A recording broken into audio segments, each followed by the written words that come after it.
Swastiastu. Perkenalkan, kami kelompok 6, kelas 3C Sistem Informasi. Di sini kami akan mendemonstrasikan hasil proyek Libri kami pada proyek Ayo Laundry. Sebelum kami mendemonstrasikan hasil proyek kami, izinkan kami untuk memperkenalkan diri kami masing-masing, dimulai dari saya sendiri. Perkenalkan, nama saya Nikomang Putri Indah Puspitasari dengan NIM 2215091083 dan rekan saya. Perkenalkan, nama saya Nurul Balinda Rego dengan NIM 221509173. Dilanjutkan dengan rekan. Baik, perkenalkan nama saya Putu Adi Andika Putra dengan NIM 2215091082. Selanjutnya, rekan saya. Perkenalkan, nama saya Made Ditya Permana Putra dengan NIM 2215091076. Baik, di sini kami akan menjelaskan beberapa prosedur yang akan terjadi pada proyek Libri yang telah kami buat. Dari saya sendiri, saya akan menjelaskan terkait Gantt chart. Pertama-tama, Gantt chart itu merupakan sebuah diagram yang hampir sama halnya seperti diagram batang, yang dimana Gantt chart itu menjelaskan terkait proses alur kerja secara detail, termasuk dalam tanggal proses terjadinya hingga akhir proses tersebut. Di sini kami membuat Gantt chart dengan bantuan tools, yaitu Project Libri, seperti pada tampilan di gambar. Pertama-tama, kami membuat Gantt chart dengan durasi waktu 255 hari. Boleh di-scroll. Itu dengan durasi 255 hari dengan membuat project Ayo Laundry. Adapun beberapa proses yang akan terjadi pada pembuatan proyek ini, yang itu terjadi ada namanya proses project initiation, project planning, analisis, desain, pengembangan. Boleh di-scroll ke bawah. Ada proses pengujian dan pelatihan, dan terakhir yaitu pemeliharaan dan dokumentasi. Oke, boleh di-scroll ke atas kembali.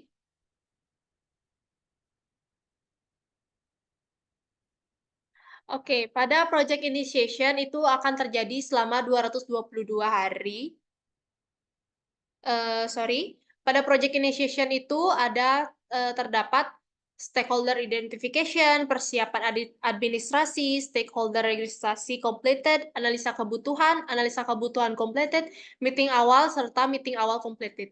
Pada setiap proses yang akan terjadi, terdapat sub-sub proses yang harus dikerjakan, dan itu memiliki rentan waktunya tersendiri. Seperti stakeholder identification, itu kita menggunakan 20 hari yang dimulai dari start tanggal 1 bulan 11 2023. Oke, bisa di-scroll kembali. Oke, setelah itu terkait persiapan administrasi.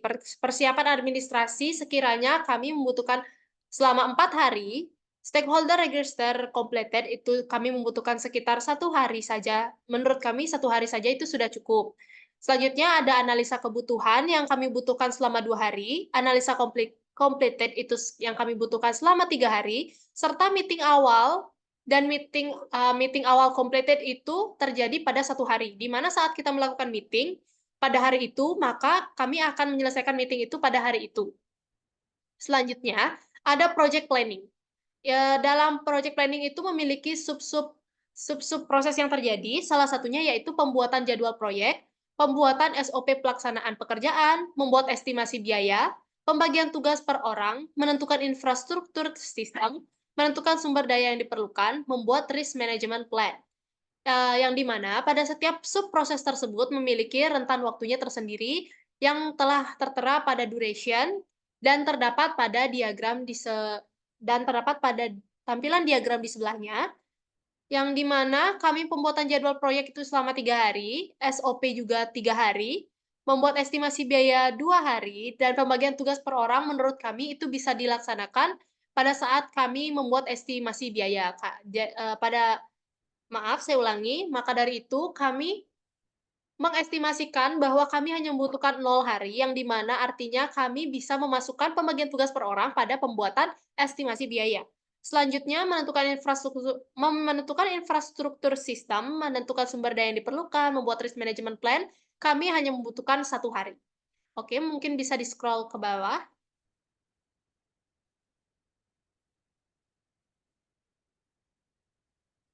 Selanjutnya ada analisis dan desain. Analisis dan desain ini kami tentukan selama 8 hari, yang di mana ada subprosesnya, yaitu memastikan kebutuhan user selama 3 hari, implementasi dari kebutuhan user selama 5 hari, dan selanjutnya kami ke tahap pengembangan, di mana tahap pengembangan ini dilakukan oleh tim programmer yang telah saya cantumkan di sana. Di sini kami mematok estimasi waktu dengan lama 100 hari, di mana terdapat subproses yaitu melakukan perancangan selama 6 hari, mulai melakukan pembuatan website selama 30 hari atau selama 1 bulan yang kami estimasikan, melakukan pengembangan dari sistem yang ada, kami patokan, waktu tersebut 19 hari, melakukan pengujian sistem setelah melakukan pengembangan, itu selama 6 hari, serta melakukan pemeliharaan sistem 42 hari, karena menurut kami pemeliharaan sistem itu akan dilakukan sampai akhir dari kegiatan proyek tersebut. Selanjutnya ada proses pengujian dan pelatihan, di mana proses pengujian pelatihan ini kami patokan estimasi waktu selama 15 hari, di mana subproses yang terjadi yaitu melakukan pengujian sistem terhadap user selama 7 hari, melakukan pelatihan dan implementasi sistem selama 8 hari. Selanjutnya, pemeliharaan dan step terakhir yaitu pemeliharaan dan dokumentasi. Pemeliharaan dan dokumentasi tersebut kami patokan waktu selama 15 hari yang di mana subprosesnya memperbaiki kesalahan seperti bug yang terjadi pada 7 hari, melakukan penyusunan dan pemeliharaan terkait dokumen selama 7 hari. Dari proses-proses tersebut, dengan Gantt chart kami bisa mengimplementasikan waktu yang terjadi dalam bentuk diagram seperti tampilan diagram di sebelah kanan. Untuk proses selanjutnya akan dilanjutkan oleh rekan saya. Terima kasih. Baik, terima kasih atas waktu yang telah diberikan. Di sini saya akan menjelaskan mengenai tracking.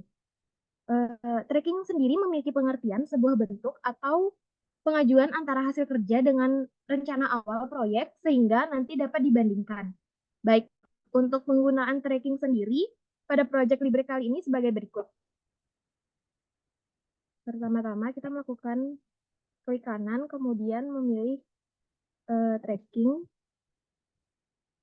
Selanjutnya,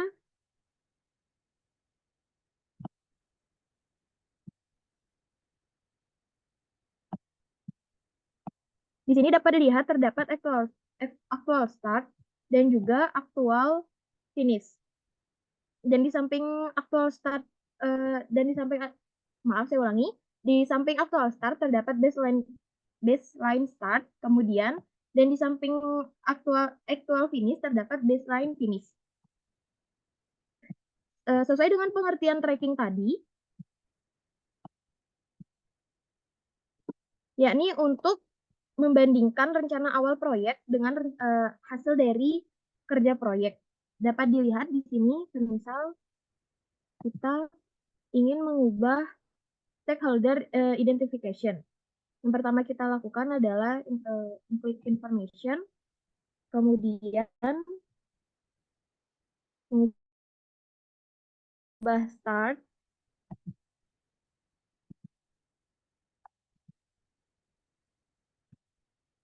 U23 pada jam 8, kemudian current date, selesainya pada tanggal 1 juga pada bulan 11 di jam 6, dan status date-nya juga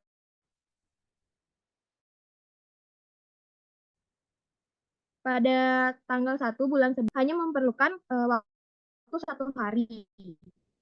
Kemudian kita memilih project.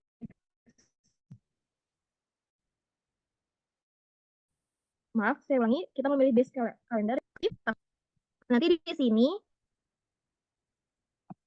akan muncul actual start dan juga actual finish. Kemudian selanjutnya yang dapat kita lakukan pada tracking yakni present complete, di mana kita memilih present complete-nya 95, semisal 95. Kemudian kita nanti akan muncul di default. Apabila present completed tidak mencapai 100%, maka tidak akan ada tanda centang pada default atau di bagian stakeholder identification. Mungkin itu dia yang dapat saya sampaikan mengenai tracking. Selanjutnya akan dijelaskan oleh rekan saya.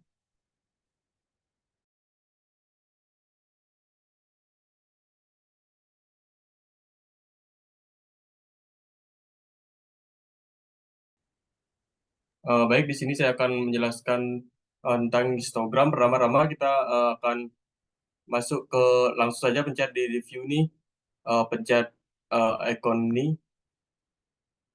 Di sini sudah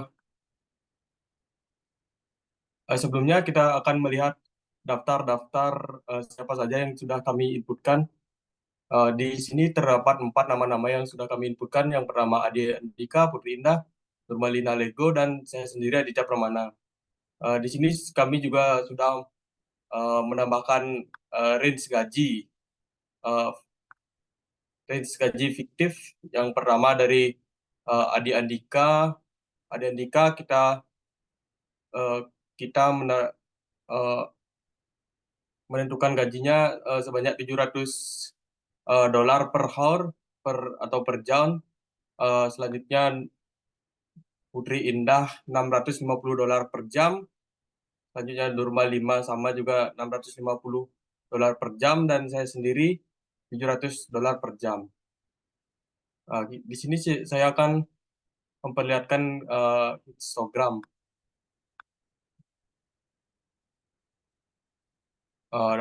Saya beri sampel aja dari Putri Indah.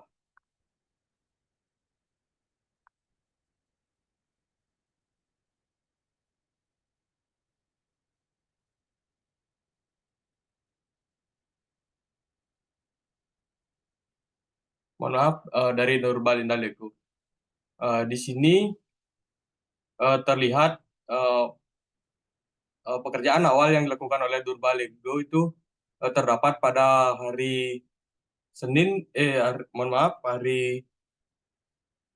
hari Minggu, tanggal 22 Januari 2023. Dan itu berlanjut seterusnya.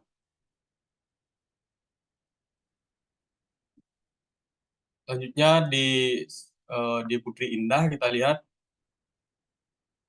di Putri Indah melakukan proyek pertamanya di tanggal 29 Oktober, lebih tepatnya di hari Rabu, dan gitu seterusnya. Selanjutnya di Adi Andika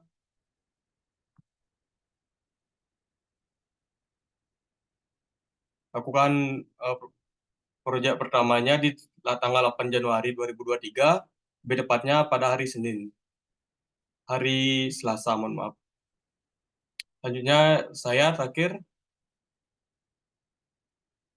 saya sudah mulai pembuatan proyeknya dari hari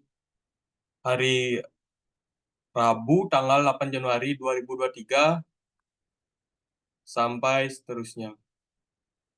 Sekian paparan materi dari saya kembalikan ke moderator. Baik, terima kasih atas demonstrasinya. Nah, untuk materi selanjutnya akan dijelaskan oleh rekan saya. Untuk Adi Andika bisa menjelaskan. Waktu dan tempat dipersilakan. Terima kasih. Proyek sesuai dengan rencana, apakah proyek akan selesai tepat waktu dan sesuai dengan anggaran. Nah, EVM juga memiliki komponen yang di sini terdapat 3 komponen, yaitu plan value yang merupakan nilai rencana dari pekerjaan yang dijadwalkan pada periode tertentu. Hanya ada earned value, di mana nilai aktual dari pekerjaan yang telah selesai pada periode tertentu, dan yang terakhir ada actual cost, di mana biaya aktual yang dikeluarkan untuk menyelesaikan pekerjaan pada periode tertentu.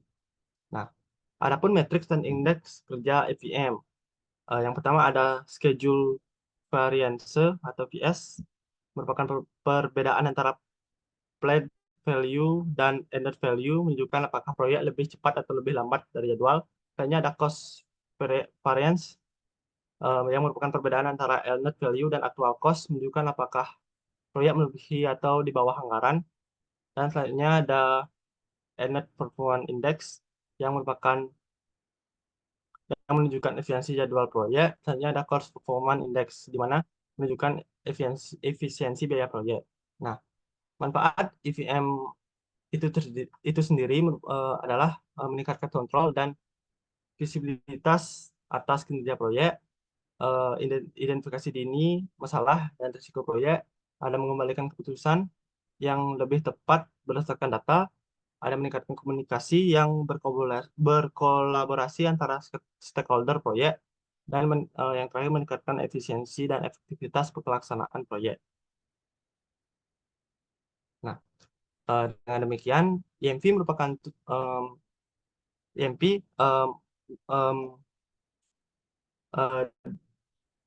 memberikan insight secara komprehensif terhadap kinerja proyek berdasarkan parameter biaya, jadwal, dan skopnya. Baik, sekian pemaparan definisi IMP dari saya. Saya kembalikan ke moderator. Terima kasih. Baik, terima kasih atas pemaparan yang telah diberikan kepada oleh saya ataupun kelompok saya. Saya selaku moderator memohon maaf jika terjadi kesalahan kata atau penggunaan kata. Kami ucapkan terima kasih atas perhatiannya. Dan Parame Santi. Om, Santi, Santi, Santi, Om. Terima kasih.